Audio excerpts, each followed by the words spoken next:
धौलाई विधानसभा केंद्र के राजनगर क्षेत्र में जीपी सभापति इमरान हुसैन बड़भुइया हत्याकांड से जुड़े आरोपियों को गिरफ्तार कर लिया गया है और तो और मजिस्ट्रेट की मौजूदगी में इमरान हुसैन बड़भुइया की शव को कब्र से फिर एक बार निकाला गया।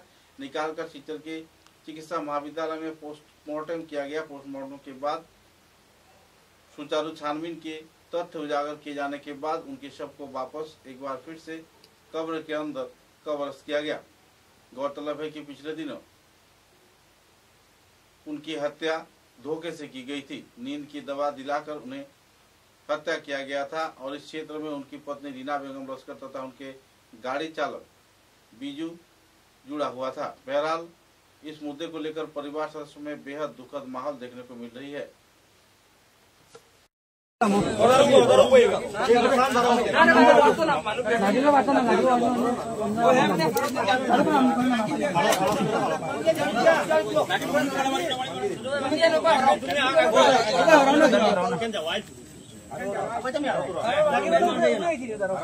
ওই বাদে বাদে নইতা পারতা না লাগি যাইব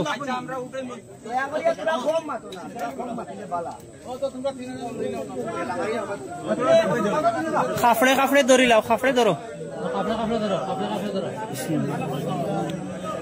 খেয়রো সালাম খেয়রো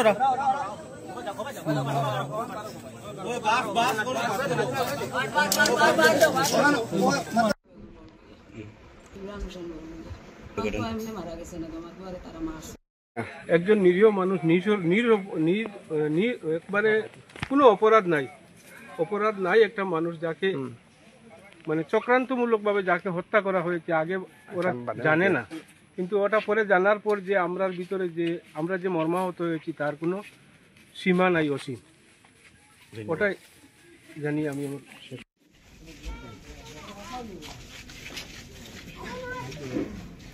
আমাদের রাজনগর পুলিশরা জিপির নবনির্বাচিত সভাপতি ইমরান হোসেন বড়ভুইয়া বিগত কয়েকদিন আগে আপনারা প্রত্যেকে জানেন হঠাৎ ওনার মৃত্যু হয়েছে। আমরা তখন থেকেই সন্দেহ করেছিলাম যে উনি কোনো একটা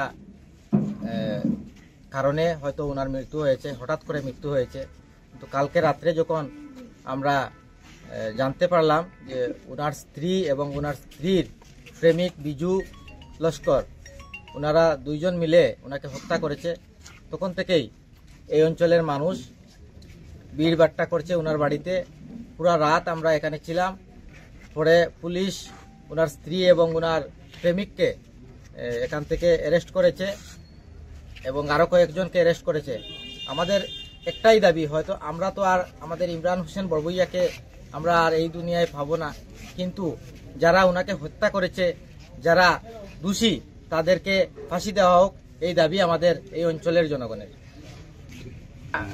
এখানে বলে লাভ নেই, প্রশাসন সবকিছু জেনেছে এবং পেয়েছে, আপনারা পেয়ে যাবেন। এটা একটা সুন্দর দাবি উঠছে, যেটা আমরা মাঝে থেকে ওটা নিয়েছে সোশ্যাল মিডিয়ার মাধ্যমে। আমরা এখান থেকে একটা দাবি উত্তোলন করতে চাই যে এইরকম ঘটনার পরিপ্রেক্ষিতে যে কিন্তু তার আর ঘটনাকারী রইয়া কেস লড়বো, এটা কিন্তু অত্যন্ত ন্যাক্কারজনক একটা ঘটনা। এরকম কিন্তু কেস লড়াটা ঠিক হইতো না আমার হিসাবে। তো আমরা তরফ থেকে জোরালো দাবি থাকলো যে তারা রইয়া কেস যাতে সেও না লড়ে। প্রত্যেক আইনজীবীর কাছে অনুরোধ, আমরা শিলচরের বরাকগুলির প্রত্যেক আইনজীবীর কাছে আমরা জনগণের তরফ থেকে অনুরোধ থাকবো যাতে তারা রইয়া কেউ এই কেসটা না লড়েন এবং উপযুক্ত তদন্তর বেরিয়ে আসে। এখন পর্যন্ত যদি আমরা সামনে ক্লিয়ার হয়ে গেছে জিনিসটা, কিন্তু আমরা দেশের প্রশাসনের মতে আমরা আইন আছে, দেশের আইনে গিয়ে কিন্তু পোস্টমর্টমের পরে যেটা ফরেন্সিক রিপোর্ট আইব, ওই রিপোর্টের পুরাপুরি কাহানি বারোই আইব। আর এই কাহানি বারোনের বাদে সবকিছু কিন্তু একদম সাফ হয়ে যাবে। এখনো যদিও আমরা সামনে সাফ, কিন্তু প্রশাসনিক লাইনে আমরা গেছে এই জিনিসটা এখনো ক্লিয়ার নাই। প্রশাসনের কাছে ক্লিয়ার নাই, কারণ কোর্টে প্রুফ চায়। আমরা আশা রাখি যে খুবই তাড়াতাড়ি ফরেন্সিক রিপোর্টে প্রুফ আনিয়ে দিলে একটা শক্ত এভিডেন্স আইব আমাদের কাছে। আর এভিডেন্সের মাধ্যমে আমরা এই কেস আমরা জনগণ হাজার হাজার লক্ষ লক্ষ মানুষ কিন্তু আবেগিক এই কারণে আমরা জয় হইব, আমরা সব জনগণের জয় হইব আমরা আশা করি, এবং ইমরানের সঠিক বিচার পাইব। আর ইমরানের সঠিক বিচার পাওয়ার লাগি আমরা হাইকোর্ট, সুপ্রিম কোর্ট, যেখানে যাওয়া লাগে আমরা সব যাওয়ার লাগে প্রস্তুত আছি। তো আমরা আগামীতে যদি এই অনেক জায়গাতে আমরা দেখছি যে এরকম ফরেন্সিক রিপোর্টও, এটা তো একটা জিপি লেভেল ঘটনা এখন, কিন্তু এটা যদিও আমরা ডিস্ট্রিক্ট লেভেল ঘটনা হয়েছে, আমরা কাউন্ট্রি লেভেল ঘটনাতে এরকম কিন্তু ফরেন্সিক রিপোর্টের প্রবলেম আমরা দেখছি, যেখানে কিন্তু প্রবলেম হয়ে যায়। তো আমরা যদিও প্রশাসন আমরা লগে আছে, সত্যর লোক দেশ হবে কোনো না কোনো কারণে, কিন্তু যদিও আমরা কোনো প্রবলেম হয় তারপরে আমরা আশা করি যে আমরা সত্যর জয় হইব, সবসময় সত্যর জয় হয়। কোনো বাসা নেই, কেননা 10 দিন পরে ওনার যে মৃতদেহ যেটা কবরস্থান থেকে উদ্ধার তোলা হয়েছে, তো আমরা দেখলাম সেই মৃতদেহটা একদম সম্পূর্ণ ভালো মৃতদেহটা। আমরা জানি তো 3 দিন বা 4 দিন পরে মানুষের দেহ পচে গলে শেষ হয়ে যায়, কিন্তু আল্লাহর লীলা, সত্যের জয় অনিবার্য। তার জন্য এই দেহটা, পরিষ্কার সুন্দর দেহটা আমরা পাইলাম, যার জন্য আমরা আল্লাহর কাছে প্রার্থনা করি আর দোয়া করি আর ইমরানের বাকি জীবনটা যাতে সুস্থ, বাকি জীবনটা বালা মাগফিরাতের দিকে দিয়া আল্লাহ যাহাতে জান্নাতুল ফেরদৌস দান করেন তানে। আর সবচেয়ে বড় কথা হইল গিয়া, আজকে আপনারা মিডিয়ার মারফতে আমি জনসাধারণের পক্ষ থেকে একটা কথা তুলিয়া ধরতে চাই। আজকে যেটা আমরা নরপশুরা যে ঘটনাটা যেটা করছে, এরা কুলাঙ্গার কিন্তু আমি বলবো নরপশুর থেকে আরো বথর জিনিস। আজকে দিনে যারা এই ঘটনাটা করছে, আমরা প্রশাসনের কাছে আমরা আগেও কইছি, আমরা রাস্তা আছে, আমরা বিশ্বাস আছে সঠিক ইনভেস্টিগেশন হইব, কিন্তু আইনের বেলায় গিয়া আমরা একটা দাবি থাকবো, আইনের বেলায় গিয়া অ্যাডভোকেট যারা আছেন আমরা রাস্তা বরাকবেলি বা আসামের মধ্যে, যাহাতে এই ধরনের কুলাঙ্গারদের পক্ষে যাহাতে কোনো আইনের অ্যাডভোকেটরা যাতে সাপোর্ট না করে এর পক্ষে মানে কোর্টে বা আদালতে না উঠার লাগে আমরা জনসাধারণের পক্ষ থেকে অনুরোধ করবো। কেন অনুরোধ করবো, আপনারা নিশ্চয় এক ছেলের এক মেয়ের বাবা হইতে পারেন। আজকের দিনে এই যে তোর তাকে এক যুবকের যে মৃত্যু হয়েছে, আমার বা আপনার পরিবার হইলে একদিন হইতে পারে। যদি আদালতের মারফতে বা আইনের মারফতে যদি উপযুক্ত দোষী যারা আছে এরা উপযুক্ত যদি শাস্তি পায়, তাহলে পরবর্তী যারা আছে এরাও দেখিয়া এটার থেকে সতর্ক হইব, এই ধরনের অমানবিক কাজে যাতে মানুষ আর জড়িত হইত না। যার জন্য আমরা প্রশাসনের কাছে আবারও দাবি করি আর সঠিক তদন্ত করিয়া যারা দোষী আছে তারা উপযুক্ত শাস্তি দেব। শাস্তি কিটা আমরা দাবি হইল, এই ধরনের ছেলে যারা বা মেয়ে যারা আছে এরার ফাঁসি চাই, আমরা এরার উপযুক্ত হিসেবে ফাঁসি দেওয়া হোক, তাহলে পরবর্তী জেনারেশন যেটা আইব আমরা এরা এই সমস্ত জিনিস দেখিয়া সতর্কতা হবো, ভয় পাইব। আর অ্যাডভোকেট যারা আছেন আমি আবারও কই আর আপনারা কাছে আমরা জনসাধারণে অনুরোধ করি আর জুড়াতে আপনার কাছে ফিরিয়ার আপনারা এই ধরনের কুলাঙ্গারের পক্ষে আদালতে উঠিয়া কোনো সওয়াল করবা না, আপনার কাছে অনুরোধ করিয়া করলাম।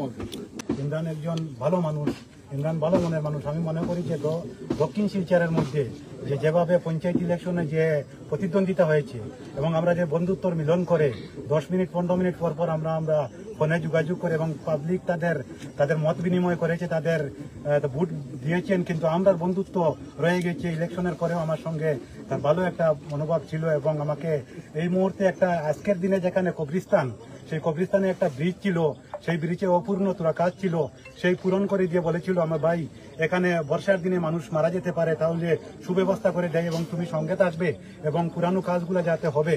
এবং আমি এটাই বলি যে আজকের দিনে হৃদয়ে আর যারা না যে ঘটনা, সেই ঘটনাকে আমি নিন্দনীয় ঘটনা এবং এই ঘটনায় যারা জড়িত এই নরপশুদের যেভাবে তাদের একজন তরুণ যুবকের যে প্রাণ নিয়েছে, তাদের যেভাবে প্রাণ নেওয়া হয় সমস্ত ভারতবর্ষের মানুষ দেখতো যে ফাঁসির মঞ্চেতে ঝুলিয়ে তাদেরকে এইভাবে আমরা টিভিতে মিডিয়াতে দেখতাম যে তাদেরকে ফাঁসি দেওয়া হয়েছে।